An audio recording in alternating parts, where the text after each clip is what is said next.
स्यादि संधि का प्रसंग इस कातंत्र रूपमाला में चल रहा है और लगभग अब जो चीजें आप पढ़ चुके हैं वो सभी संधियां आप पढ़ चुके हैं।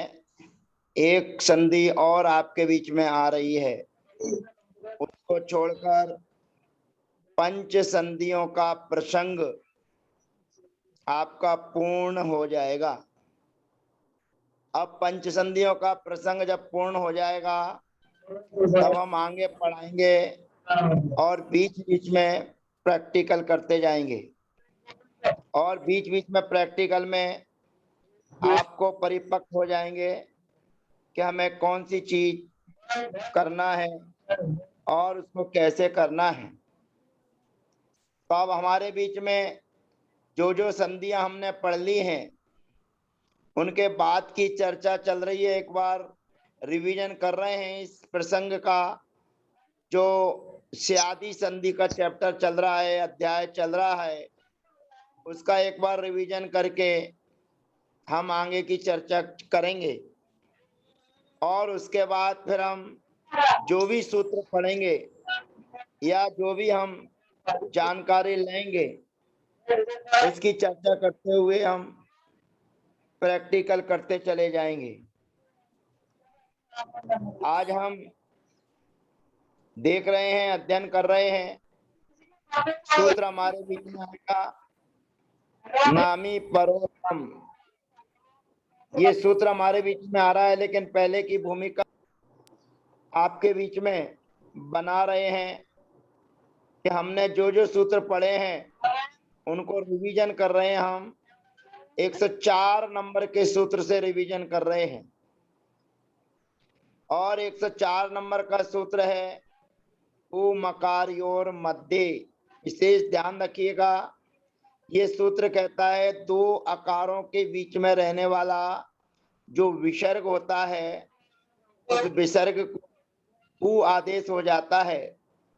दो आकारों के बीच में रहने वाला जो विसर्ग है उसको उ आदेश हो जाता है और जब उ मकारी और मध्य सूत्र लगता है तो इसके साथ इसके दो मित्र, वे दोनों मित्र आ जाते हैं। पहला मित्र वर्ण ओ और दूसरा मित्र है एदोत्पराप्तान्ते लोप मकारा। ये सूत्र जहाँ 104 नंबर का सूत्र लगता है वहां दो सूत्र और लगते हैं। इसी परिस्थिति में अघोष बतोष च, ये सूत्र हमारे बीच में है। ये कहता है विसर्ग से पहले आकार और विसर्ग के सामने घोष होने पर, पहले विसर्ग के पूर्व आकार और विसर्ग के सामने घोष वर्ण के होने पर विसर्ग को उ होता है। तो ये अघोष बतोष से सूत्र 104 और 105 नंबर का सूत्र, दोनों सूत्रों का काम है विसर्ग को उ करना। और जहां 105 नंबर का सूत्र लगता है तो वह कहता है विसर्ग के पहले आकार होना चाहिए और विसर्ग के सामने घोष होना चाहिए। जब 105 नंबर का सूत्र लगता है तो इसका भी एक मित्र है वर्ण ओ, वे आकर आ और उ को ओ कर देता है। अब अगला सूत्र आता है अपरोलोप्योन्न स्वरे यमवा। विसर्ग के पहले तो आकार ही होना चाहिए और विसर्ग के सामने विसर्ग आकार को छोड़कर कोई अन्य स्वर होना चाहिए। और जब विसर्ग के बाद में कोई अन्य स्वर है तो उस विसर्ग का लोप होता है अथवा विसर्ग का या होता है। ज्यादातर विसर्ग का लोप होता है और विसर्ग का लोप होने पर 107 सूत्र आता है और वह सूत्र कहता है विसर्ग के लोप होने पर संधि नहीं होती है। 107 नंबर का सूत्र कहता है ना विसर्जनीय लोपे पुनः संधि। विसर्ग का जहां पर लोप होता है तो पुनः संधि नहीं होती है, यानी कि का धन इह में यहाँ पर अवर्ण एवर्ण ए सूत्र लगना था, का धन ऊपरी में उवर्ण ओ लगना था, और का धन ऐसा में एकारे ऐकारे च ये सूत्र लगना था, परंतु ना विसर्जनीय लोपे पुनः संधि कहता है कि उसका लोप होने पर, विसर्ग का लोप होने पर संधि नहीं होती। अब यहां तक था विसर्ग के पूर्व आकार की चर्चा। अब 108 नंबर का सूत्र कहता है विसर्ग के पहले दीर्घ आकार होना चाहिए, आ। तो विसर्ग के पहले दीर्घ आ हो और विसर्ग के सामने कोई भी स्वर हो, कोई भी 14 स्वर में से कोई भी स्वर हो, तो 106 नंबर का सूत्र जो काम करता है, यानी कि विसर्ग का लोप करता है अथवा विसर्ग के स्थान पर या आदेश करता है, तो इस सूत्र में एवं एवं एव एव कहकर वह चीज दर्शाई गई है कि 106 नंबर का सूत्र जो काम करता है वही मुझे करना है। सूत्र है आ भो भ्या मेव मेव स्वरे। इसमें आ तो स्वर है और भो ये व्यक्तिगत प्रयोग है, यानी कि अकेले भो शब्द के लिए ही, और आकारांत तो बहुत सारे आपको प्रयोग मिलेंगे। तो ये सूत्र क्या करेगा, विसर्ग का लोप करता है या विसर्ग के स्थान पर या करता है, जो 106 नंबर का सूत्र करता है। मुख्यतः विसर्ग के लोप करने की है, और जब विसर्ग का लोप हो जाएगा तो ना विसर्जनीय लोपे पुनः संधि, सूत्र से संधि नहीं होगी। फिर 109 नंबर का सूत्र भी व्यक्तिगत है। भगो और अघो के बाद जैसे इसमें भो शब्द लिखा हुआ है, ऐसे इसमें भगो और अघो के बाद में यदि विसर्ग है तो एवं एवं वही काम हो जाता है, यानी कि जो 106 नंबर का सूत्र काम करता है कि विसर्ग का लोप होता है अथवा विसर्ग का या हो जाता है।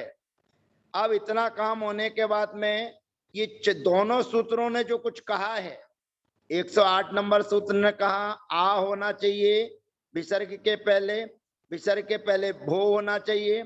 109 नंबर सूत्र कहता है विसर्ग के पहले भगो होना चाहिए। 109 नंबर सूत्र कहना है विसर्ग के पहले अघो होना चाहिए और सामने स्वर होना चाहिए।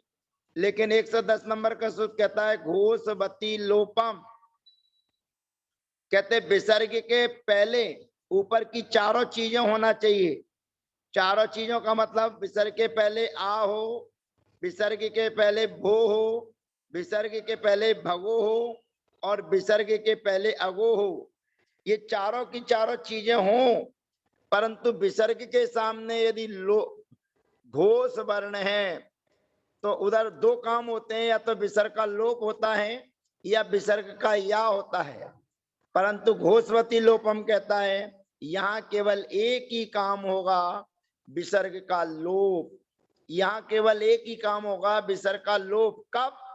जब इन चारों के सामने घोष हो, यानी कि आ उसके सामने विसर्ग, उसके सामने घोष, भो फिर विसर्ग फिर घोष, फिर भगो विसर्ग फिर घोष, फिर अगो फिर विसर्ग फिर घोष। तो ये चारों की चारों चीजें होने पर विसर्ग का नित्य लोप होता है, यानी कि या नहीं होता।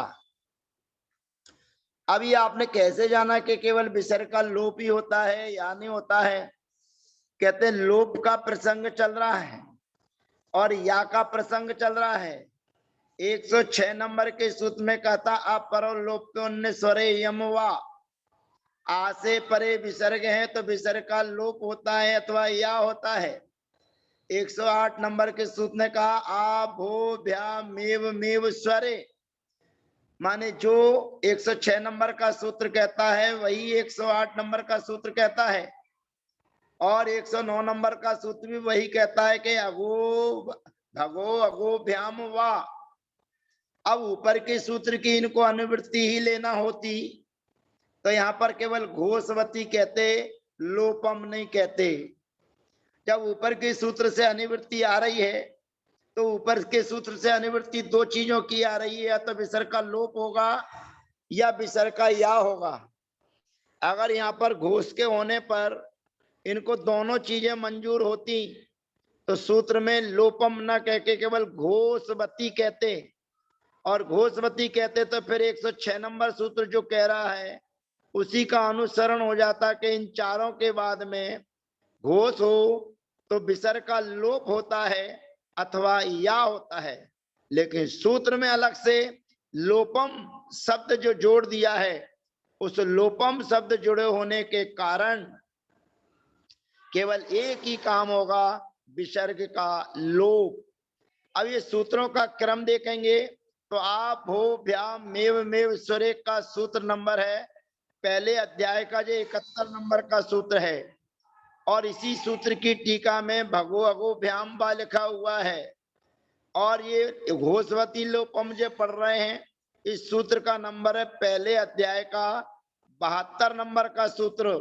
ये मूल कलाप व्याकरण के नंबर हैं, और जो कातंत्र रूपमाला आप पढ़ रहे हैं उसके नंबर सामने डले हुए हैं जो 108, 109, 110 है। अब यहाँ पर विसर्ग के पूर्व आकार की चर्चा समाप्त हो गई। अब विसर्ग के सामने, विसर्ग के पहले नामी की चर्चा चल रही है। नामी, अब नामी हमारे बीच में कितनी है तो कहते स्वरो वर्ण वर्जो नामी। 8 नंबर का सूत्र हम लोगों ने पढ़ा है। उस 8 नंबर का सूत्र कहता है कि जो अवर्ण है माने आ और आ है, इन दोनों को छोड़कर जो शेष वर्ण होते हैं उन शेष वर्णों की नामी संज्ञा होती है। अवर्ण को छोड़कर जो शेष वर्ण होते हैं उनकी नामी संज्ञा होती है। तो यहाँ पर जो 111 नंबर का सूत्र आ रहा है और 112 नंबर का सूत्र आ रहा है, ये केवल औपचारिक रूप में बताया जा रहा है। इसका काम बहुत उच्च स्तर का है, जब कभी ये काम में आएगा, सामान्य काम में नहीं आएगा। अब यहाँ पर ऊपर लिखा हुआ है सुपीधन सुतु। देखिए सुपीधन सुतु ऊपर के सूत्र में लिखा हुआ है 110 नंबर सूत्र के नीचे सुपीधन सुतु, यही सुपीधन सुतु, इसको अंडरलाइन कर दीजिए। और ये दोनों चीजें आप अपने सामने लिख लीजिए। अपने सामने लिखिए सुपी और अपने सामने लिखिए सुतु। सुपी और सुतु ये दोनों आपने अपनी कॉपी पर उतार लीजिए। अभी तक जितना भी विषय आप पढ़ रहे हैं उसमें आपके सामने ये आ रहा है कि विसर्ग के पहले भी कुछ होता है और विसर्ग के सामने भी कुछ होता है। लेकिन यहाँ पर विसर्ग के पहले तो है, क्योंकि विसर्ग बिना स्वर के नहीं रहते हैं। पूर्व में पहले ही कह दिया था आ इति विसर्जनीय। आ का मतलब होता है पहला अक्षर स्वर का आ है, इसलिए आ को पहले कह के कहा है कि विसर्गों का प्रयोग बिना स्वर के नहीं होता है। अनुस्वार का भी प्रयोग बिना स्वर के नहीं होता है, अमित अनुस्वारा। इसलिए यहाँ पर विसर्ग के पहले स्वर है, और उस स्वर का नाम क्या है? उस स्वर का नाम है नामी। तो हम इसका सबसे पहले पदच्छेद करते हैं। सुप धन ई धन विसर्ग, फिर सुत धन उ धन विसर्ग। अब ये दोनों स्थितियां हमारे बीच में है। जो विसर्ग के पहले सुपी में ई बैठा हुआ है वो नामी है, और सुतु में जो उ बैठा हुआ है वह भी नामी है। अब विसर्ग के पूर्व तो हमें ई और उ यानी कि नामी मिल रहा है, लेकिन विसर्ग के सामने कुछ भी नहीं मिल रहा।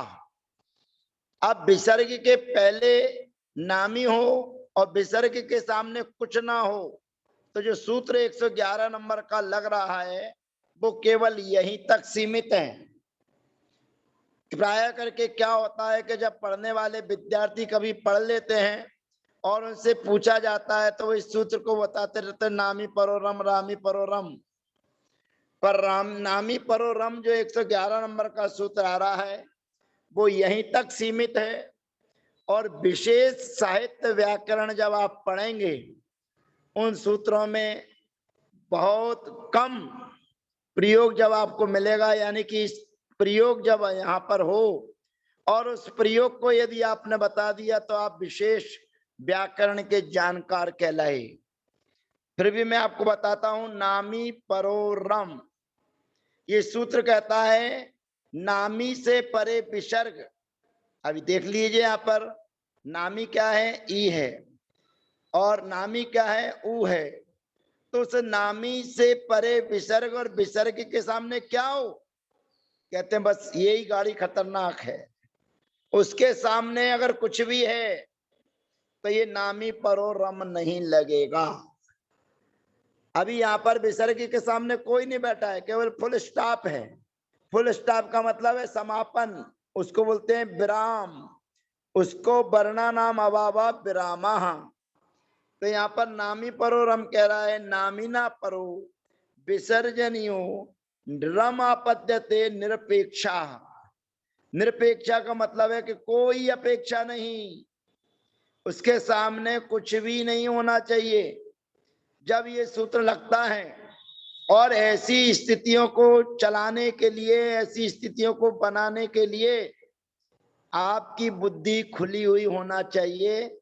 अगर आप स्वयं रचना कर रहे हैं और नामी परो रम का प्रयोग यदि आपने अपने काव्य में, अपने साहित्य में कर लिया तो आपकी गलती को पकड़ने वाले, गलती आपकी नहीं होगी लेकिन पकड़ने वाले कहेंगे कि गलत लिख रखा है, क्योंकि जो नहीं जानता है वो सही को गलत बता देता है। तो इसी प्रकार नामी परो रम, यहाँ पर क्या करना है, जो विसर्ग है उसको रा करना है, दोनों जगह के विसर्ग को रा करना है, आपको रा कर देना है। अब रा करेंगे तो क्या स्थिति है, सुप धन इर, सुत धन इर, उर, इर और उर, ये हमारी पोजीशन हो गई है। नामी परो रम ने कहा नामी से परे विसर्ग, उस विसर्ग का रा होता है। कहते शर्त क्या है, कहते पहले की शर्त है कि विसर्ग से पहले तो नामी हो पर उसके सामने निरपेक्ष, कोई अपेक्षा नहीं होना चाहिए। तो कोई अपेक्षा नहीं है, आपने विसर्ग को रा कर दिया। अब आपकी स्थिति है सुप धन इर, सुत धन उर।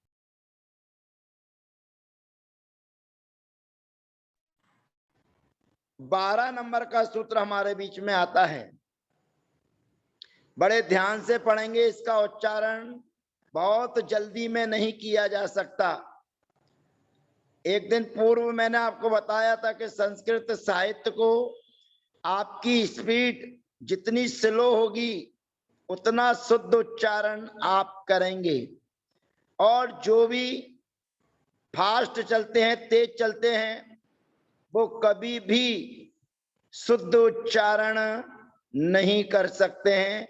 ये ध्यान रखना, चाहे वो कितने बड़े भी संस्कृत के जानकार क्यों ना हो। सही संस्कृत का जानकार वही है जिसने संस्कृत नहीं भी पढ़ी है और धीरे धीरे बच्चों की तरह, जैसे छोटी कक्षा के बच्चे हैं वो एक एक अक्षर को देख देख कर पढ़ते हैं, जैसे बेराम अथवा, तो वो छोटे बच्चे कभी भी अशुद्ध नहीं बोलते, क्योंकि उनको जितना सिखाया गया है कि कौन सी मात्रा कैसी लगी है। तो आप भी अगर बिना पढ़े धीरे धीरे यदि पढ़ेंगे तो लगभग आप 75% शुद्ध उच्चारण कर लेंगे। तो अब सूत्र को देखना कैसे पढ़ना है, ई रू रो री रू रौ।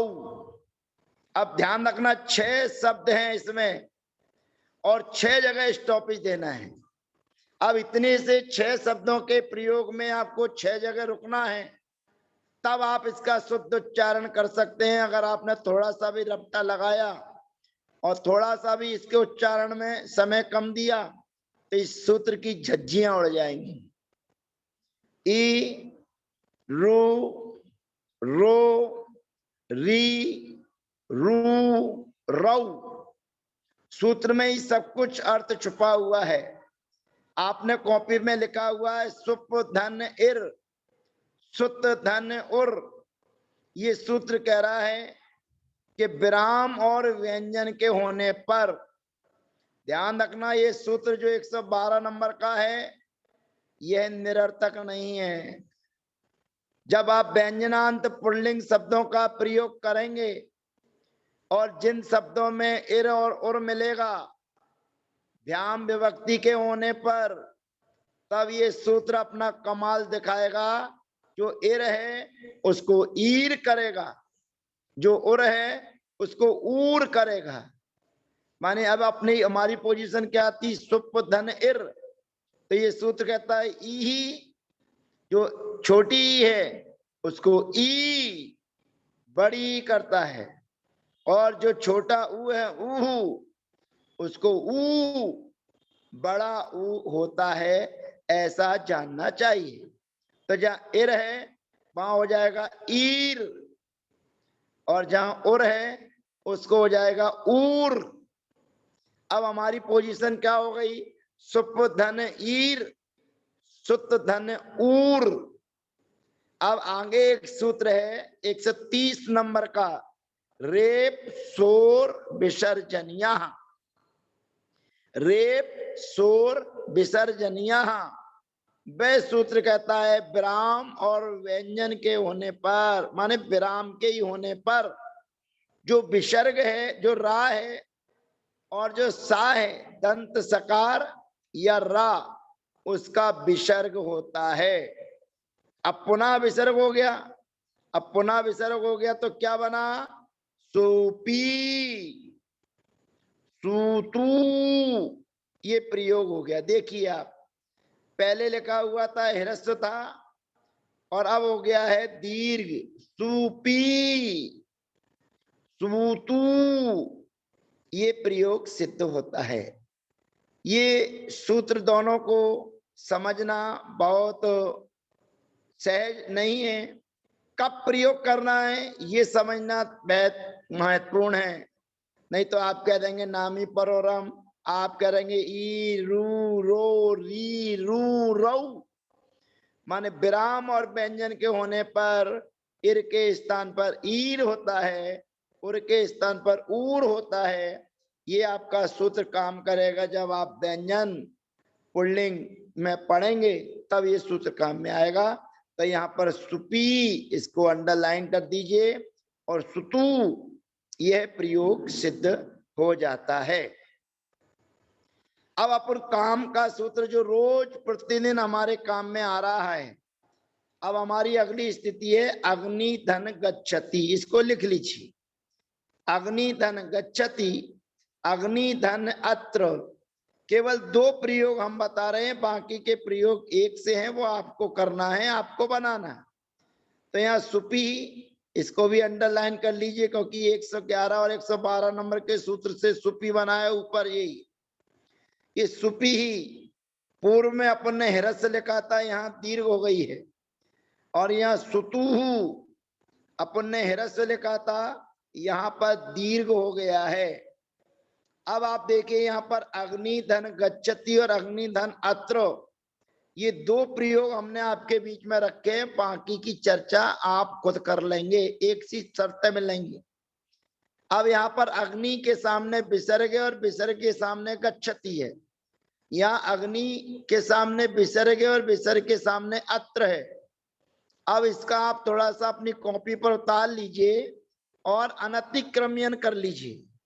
अनतिक्रम्यन करने का मतलब है अग्न धन ई धन विसर्ग धन गच्छति, अग्न धन ई धन विसर्ग धन अत्र।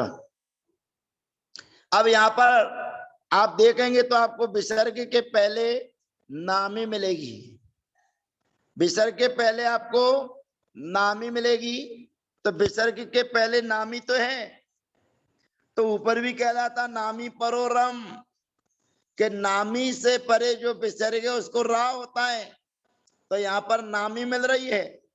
लेकिन वो सूत्र कहता था निरपेक्षा। निरपेक्षा का मतलब है कि उस नामी के साथ विसर्ग के बाद कुछ नहीं होना चाहिए।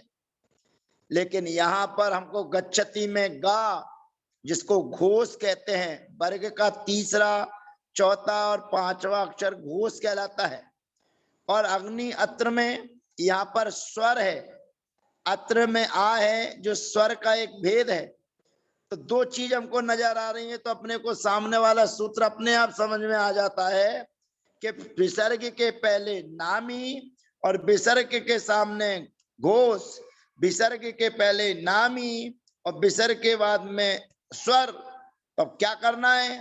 तो काम तो वही जो नामी परो रम ने बता दिया, नियम धर्म, वही सूत्र लगने के लिए अगला सूत्र आ रहा है, घोषवत् स्वरेषु। घोषवत् स्वरेषु अर्थात नामी से परे विसर्ग और विसर्ग के बाद में हो घोष अथवा स्वर। घोष और स्वर के होने पर विसर्ग का रा होता है। अब हम 111 नंबर का सूत्र थोड़ा सा देखना चाहेंगे कि 111 नंबर का सूत्र हमारे बीच में आया है। उस सूत्र का नंबर आप देखिए गौर से कितना है। उस सूत्र का नंबर है 173, माने पहले अध्याय का 73 नंबर का सूत्र है। और अभी जो घोषवत् स्वरेषु हमारे बीच में आया, उस सूत्र का नंबर है 174, यानी कि पहले अध्याय का 74 नंबर का सूत्र है। तो पहले नामी परो रम बना दिया। अब इसलिए यहाँ पर नामी से परे और रम, ये दोनों काम हमें करना है। तो दोनों कामों की अनुवृत्ति घोषवत् स्वरेषु में आ गई। उसमें ना नामी लिखा, ना नामी से परा लिखा, ना रम लिखा। घोषवत् स्वरेषु 113 नंबर का सूत्र, उसका नंबर देखिए। घोषवत् स्वरेषु 112-13 नंबर का सूत्र जो हमारे बीच में है, उसका नंबर देखिए। एक अध्याय का 74 नंबर का सूत्र है। अब बिना संस्कृत साहित्य के, बिना व्याकरण के, पूर्वापर के अगर हमें ज्ञान नहीं होगा तो हम कुछ नहीं कर सकते। ये देखिए सूत्र नंबर पहले अध्याय का 74 नंबर का सूत्र है, ये मेन कलाप व्याकरण का है। तो उसमें का अनुसरण यहाँ करना है। घोषवत् स्वरेषु लिखा है केवल, कि सामने क्या होना चाहिए? कहते सामने घोष हो। और क्या होना चाहिए? कहते स्वर हो। तो घोष और स्वर के होने पर सूत्र अधूरा है। तो नामी पर और रम कहता है, नामी से परे विसर्ग, विसर्ग से परे घोष और घोष से परे के अथवा स्वर, इन दोनों के होने पर विसर्ग को रम माने रा हो जाता है। अब आपने लिखा था अग्नि धन ई धन गच्छति, तो यहाँ पर विसर्ग को रा हो गया। तो रा कहाँ बैठता है? पर व्यंजन मुपरी, सामने व्यंजन हो और व्यंजन से पहले यदि रा रेप हो तो वे ऊपर सामने वाले के सिर पर ऊपर जाके बैठता है। तो यहाँ पर अग्नि, अग्निर गच्छति। अब जहां अग्नि अत्र में सामने स्वर है, तो सामने स्वर होने पर व्यंजन मस्वरम परवर्णम नयत लगेगा, तो प्रयोग सिद्ध हो जाएगा अग्नि रत्र। अब शेष प्रयोग आपको अपने आप कर लेना है। रवि गच्छति है तो रविर गच्छति, रवि अत्र है तो रवि रत्र, मुनि आयाति है तो मुनि रायाति, मुनि गच्छति है तो मुनिर गच्छति, पटु बदती है तो पटुर बदती, पटु अत्र है तो पटु रत्र। ये सूत्र आपने जो पढ़ा, इस प्रकार से पूरी पंच संधि की प्रक्रिया आपके बीच में पूर्ण हो चुकी है। अब हम कल से अगले सत्र से जो भी सूत्र पढ़ेंगे, तो उन सूत्रों को पहले हम संधि विच्छेद करेंगे और संधि विच्छेद करते हुए उन सूत्रों का उच्चारण करेंगे जो जो सूत्र लग चुके हैं। क्योंकि शुरू में हमने कुछ सूत्रों में संधि करके उनको समझाने की कोशिश की थी कि यहाँ पर ये सूत्र लगता है। वो भी इसलिए कि जिन लोगों ने पढ़ लिया था उनको स्मरण कराने के लिए, परंतु कुछ हमारे विद्यार्थी जिज्ञासु नए आए हुए थे, उन्होंने आगे के सूत्रों को नहीं पढ़ा था, इसलिए बीच में विराम दे दिया गया था। अब आपका प्रैक्टिकल होता रहेगा, आपकी परीक्षाएं होती रहेंगी, और अब 113 के बाद जो सूत्र आएंगे वो व्यक्तिगत कहलाएंगे, इनका प्रयोग व्यक्तिगत होगा। अभी तक जितने भी आप सूत्र पढ़ेंगे उनमें 113 नंबर तक के सूत्र ही पुनः पुनः प्रयोग में आएंगे, ये अपने को ध्यान रखना है। अब यहाँ पर हमारी पंच संधि पूर्णता को प्राप्त हो चुकी है। कल से हम अगला जो सत्र चलेगा उसमें हम प्रैक्टिकल करते हुए आएंगे, एक एक सूत्रों के अर्थ को समझते हुए आएंगे, और कुछ आपको विशेष सूत्र बताएंगे कि जिन सूत्रों को आप अर्थ सहित अगर आपने याद कर लिया है तो मेरा पढ़ाना और आप सबका पढ़ना और आपकी जो लगन है, आपकी जो रुचि है, उसको प्राप्त कर सकते हैं। शेष चर्चा अगले सत्र में, तब तक के लिए आपसे अनुमति चाहते हैं। सभी को वंदना, सभी को जय जिनेन्द्र, सभी का यथायोग अभिवादन।